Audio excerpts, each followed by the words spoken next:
O DNA possui todas as informações genéticas necessárias para a síntese de todas as proteínas necessárias para a produção dos caracteres genéticos dos seres vivos. O problema é que ele não consegue fazer isto sozinho. Precisa de auxiliares, digamos, atores coadjuvantes, para transformar a informação de ácido nucleico em informação de proteínas. Por este motivo, acredita-se que não foi o DNA que surgiu em primeiro lugar, e sim o RNA, porque ele contém a informação de ácido nucleico e é capaz de ser lido e traduzido nas proteínas específicas que definem os caracteres fenotípicos dos seres vivos.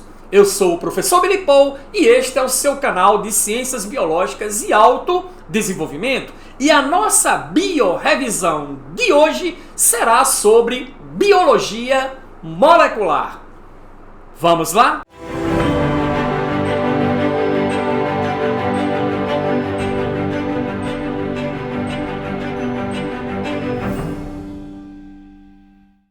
Olá você! Tudo bem? Seja muito bem-vindo a mais uma biorevisão conceitos básicos. Hoje vamos conversar sobre biologia molecular, mais especificamente envolvendo atividades de ácidos nucleicos. Se inscreva aí no canal, ative as notificações para você saber.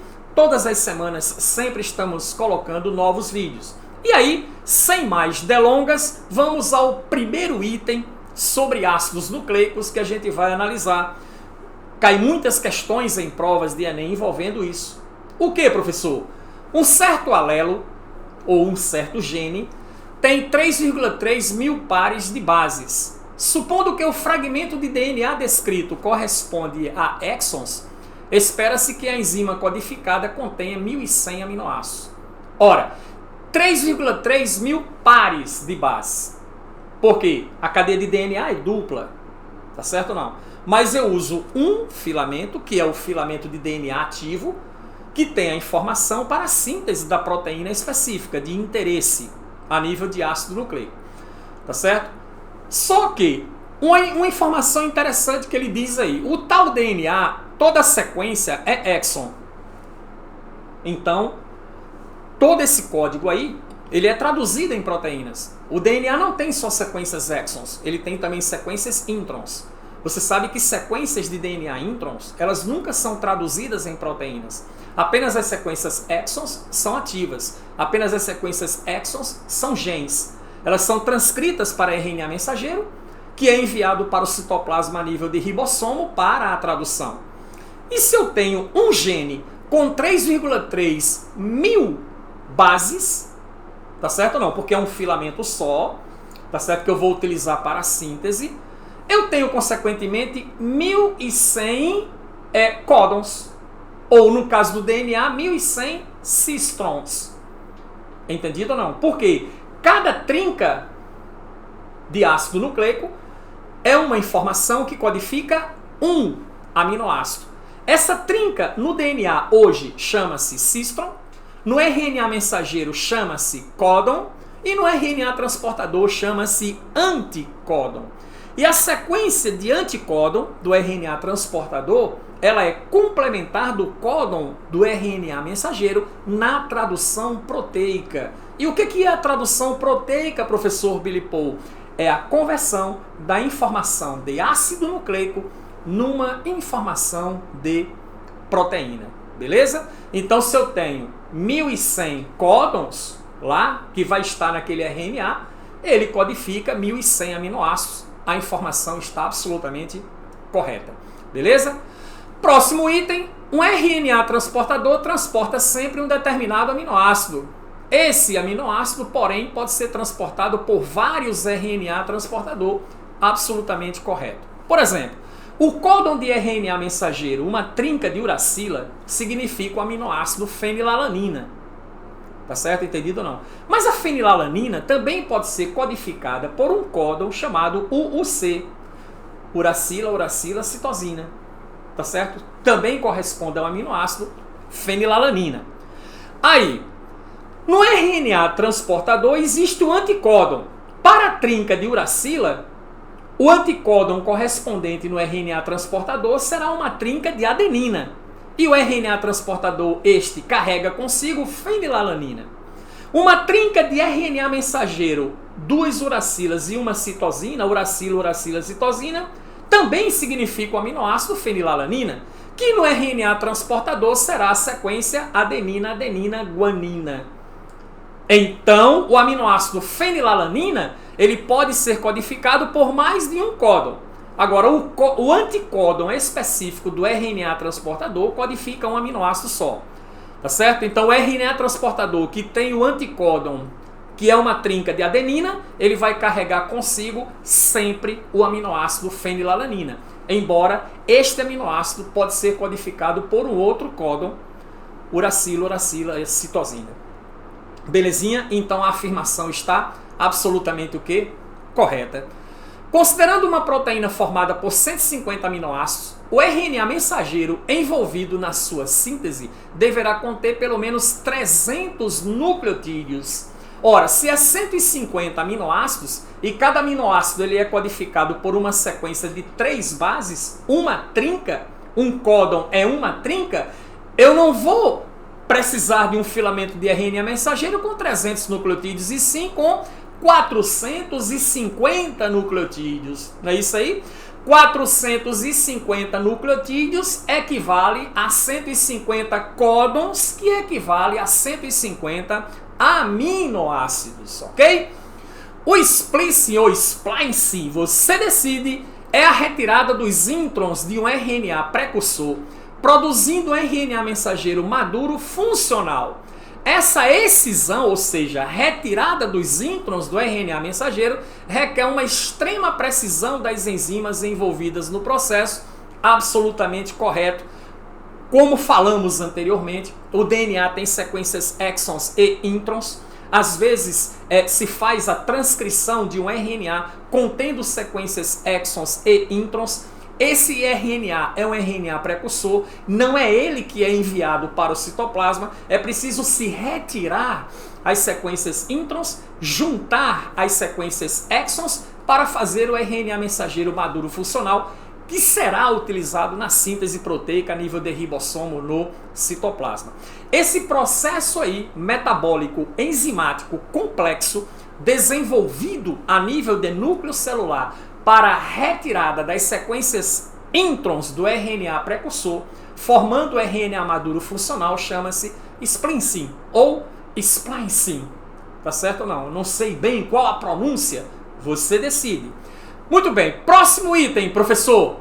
O splice alternativo ou splicing alternativo é um processo pelo qual os exons de um transcrito primário, que é aquela mesma coisa que ele chamou de RNA precursor no item anterior, são ligados de diferentes maneiras durante o processo ou processamento do RNA, levando à síntese de proteínas distintas. Isso.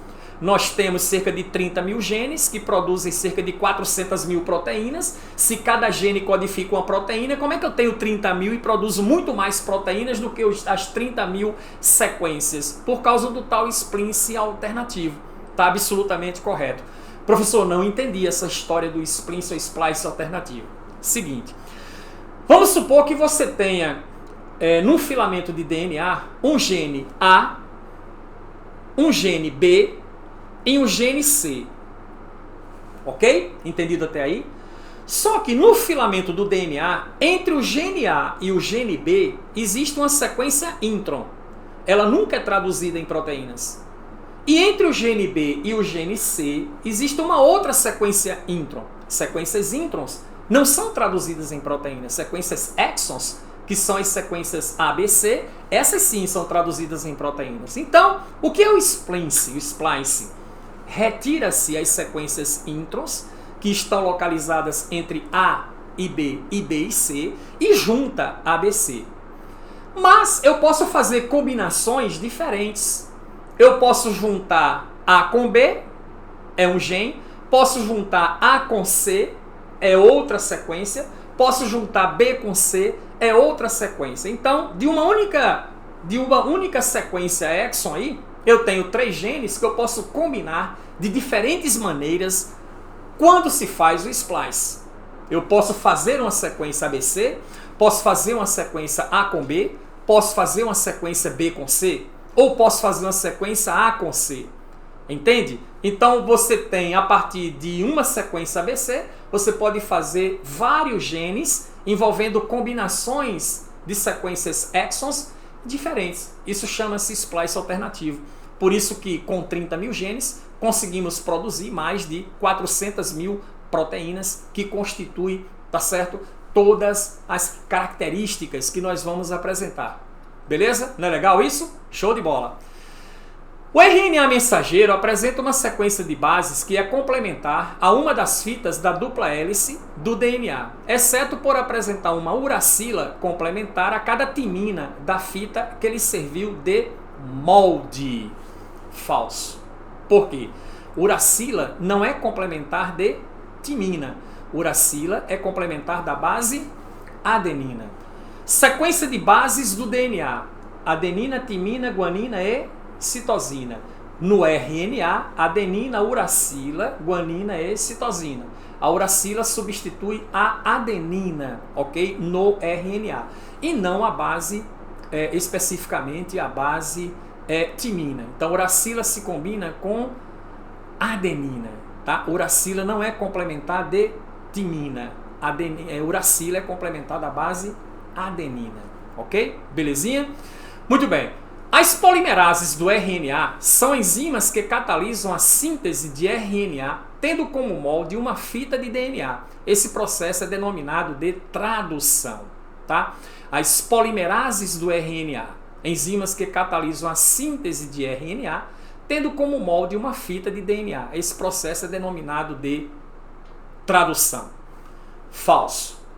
Professor, por que falso, professor? Porque este processo aqui de síntese de RNA a partir do DNA, de uma fita de DNA, pelas RNAs polimerases, que são as enzimas que montam RNA, entendido? Não é denominado de tradução, é denominado de transcrição. A tradução é a conversão de ácido nucleico de uma informação que está informação contida no RNA mensageiro, que é convertido numa informação de aminoácido que compõe as proteínas. Isso é a tradução. Mas a transferência da informação do DNA para um RNA mensageiro é denominado de transcrição. Beleza? Próximo item. Uma forma de produzir tomate longa-vida é a introdução nas plantas de um gene que produz um RNA mensageiro complementar ao RNA mensageiro da enzima pectinase, responsável pelo amadurecimento do tomate. No uso dessa técnica, se faz a regulação do metabolismo de síntese ao nível pós-transcricional. Corretinho. Entendido ou não? Por quê, professor? Não entendi. Olha só. É produzido um RNA mensageiro complementar ao RNA da enzima pectinase. Esse RNA da enzima pectinase ele foi transcrito a partir do DNA origem do tomate. Beleza? Eles pegaram este RNA mensageiro aí, que se traduzido produz a enzima pectinase, tá? E fizeram um RNA complementar a partir dele. Então, eu estou fazendo isso, digamos assim, transcrevendo um RNA a partir de outro. Então, eu estou fazendo um processo de metabolismo de síntese ao nível pós-transcricional. Eu peguei o RNA original que a célula normalmente transcreve a partir do DNA e fiz e produzi, beleza ou não? Um RNA complementar a partir dele. Beleza? Certinho?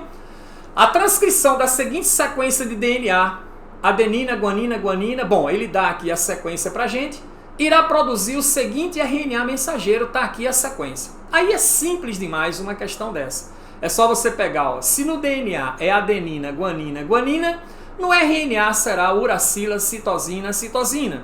Não é isso? Adenina se liga a timina no DNA, se liga a uracila no RNA. Guanina e citosina, tanto faz. Sempre a citosina se liga a guanina e vice-versa. Aqui eu tenho no DNA citosina, timina, adenina. Então aqui vai ser, ó, citosina, guanina, adenina, timina, uracila, adenina, está correto. Uma trinca de citosina equivale a uma trinca de guanina no RNA. Uma trinca de adenina, uma trinca de uracila no RNA. Guanina, citosina, adenina, eu vou ter aqui citosina, guanina e uracila, está correto. Timina, timina, adenina, será adenina, está correto. Timina não, é adenina, adenina, uracila, concorda? Ó, adenina, adenina, uracila, que é o complementar. Então, a última sequência está correta, ó, adenina, uracila, guanina, citosina, adenina, uracila, então está correto. Então essa sequência aqui, a penúltima sequência, está incorreta aí, tá? No processo de transcrição. O fluxo da informação genética segue o seguinte sentido: DNA, RNA, proteínas. Isso é o dogma sagrado da biologia. Alguns vírus são capazes de sintetizar DNA a partir de RNA, processo denominado de transcrição reversa. Absolutamente correto. São os vírus denominados de retrovírus. Eles são vírus de RNAs e quando eles penetram as células que parasitam, primeira coisa que eles fazem, através de uma enzima chamada transcriptase reversa, é converter o seu RNA num DNA viral, que será incorporado ao material genético da célula, dando então continuidade ao ciclo lítico desses vírus que penetram em estruturas celulares. Beleza? Então está correto? Está. É a chamada transcrição reversa. Quando dizemos que o código genético é redundante, estamos nos referindo ao fato de que alguns aminoácidos são determinados por mais de um triplete de bases. Exatamente. Por isso que é chamado código genético redundante. Eu posso ter um aminoácido codificado por vários códons. Não é isso mesmo? Está correta aí a informação. O RNA heterogêneo não sai do núcleo, enquanto os introns não são retirados. Correto? Esse fato é importante porque impede que as mensagens ainda não editadas sejam traduzidas pelos ribossomos. Isto, entendido? A reedição é feita exatamente no splice. Então isso evita que isso seja traduzido pelo ribossomo, o que poderia levar a informações incorretas ou mesmo informações imprecisas ou informações proteicas sem sentido para a estrutura celular. Está absolutamente correto. A relação entre a sequência de base no DNA e a sequência correspondente de aminoácidos na proteína é denominado de código genético. Absolutamente correto. Esse é o código que existe na molécula de DNA, a informação de ácido nucleico que é traduzida numa informação de aminoácido. Próximo item. RNAs não codificantes exercem funções da regulação da expressão gênica. Isso. Ok? Existem vários RNAs que não são codificantes, tá certo? Porque eles não são traduzidos em proteínas, mas operam a nível celular em função de regulação de expressões gênicas. Professor, o que é essa regulação de expressão gênicas? Sequências de ácido nucleico, tá? De modo que definir o que será traduzido, o que não será traduzido. Digamos que seja um botão de liga e desliga, ativando genes ou desativando genes em sequências genéticas. Ativando genes que são de interesse para aquelas células específicas, desativando genes que não são de interesse para outras células específicas. Beleza? Ok? O pareamento códon-anticódon permite que cada aminoácido seja inserido em uma proteína de acordo com a sequência de nucleotídeos do RNA transportador. Falso. Entendido ou não? Existe o pareamento códon-anticódon? Sim. Permite que cada aminoácido seja inserido em uma proteína? Sim. De acordo com a sequência de nucleotídeos do RNA transportador? Não. Sequência de nucleotídeos do RNA mensageiro. É o RNA mensageiro que é lido pelo ribossomo e aí o ribossomo acopla os RNAs transportadores com seus anticódons correspondentes para fixar então os aminoácidos na formação da cadeia peptídica ou da cadeia proteica. Então quem define que aminoácido é a informação que está contida no RNA mensageiro. O peso molecular de um certo aminoácido é 125 Daltons. Um polipeptídeo eucariótico pesa 50.000 Daltons. Sendo assim, o RNA mensageiro transcrito que especifica esse polipeptídeo possui 400 códons. Se você dividir 50.000 aqui por 125 Daltons, que é o peso de cada aminoácido, você vai chegar a 400. Só que tem um detalhe aqui, tá certo? Ele se referiu, tá? Ele fez referência aos códons. Não são 400 códons, são 401. Professor, não entendi. São 400 aminoácidos na cadeia proteica, mas 401 códons. Porque o códon final é um códon de parada. Toda proteína tem um códon de iniciação, certo ou não? Que é o códon AUG, que codifica metionina. Aí, diz para o ribossomo, a proteína começa aqui. Lá no final da síntese proteica vai ter um códon lá, que é o códon de parada, é o códon de stop.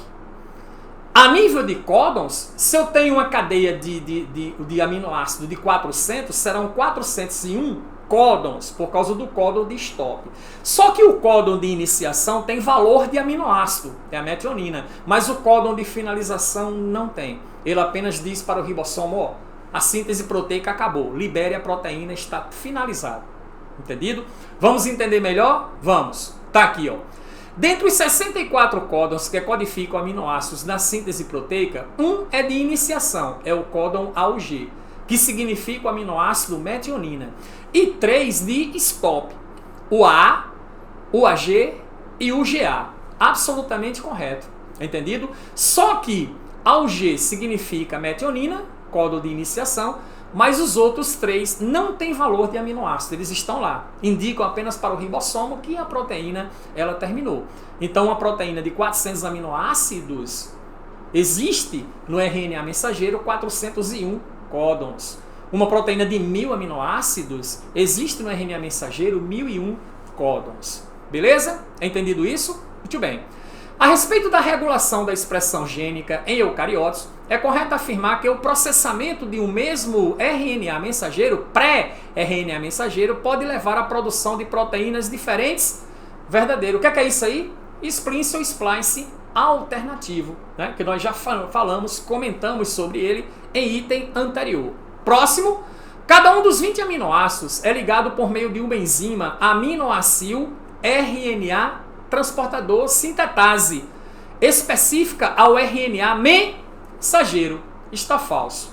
Essa ligação não ocorre pela aminoacil RNA-T, tá certo? São ligações de pontes de hidrogênio que fazem essa conexão entre o RNA transportador e o RNA mensageiro. Beleza?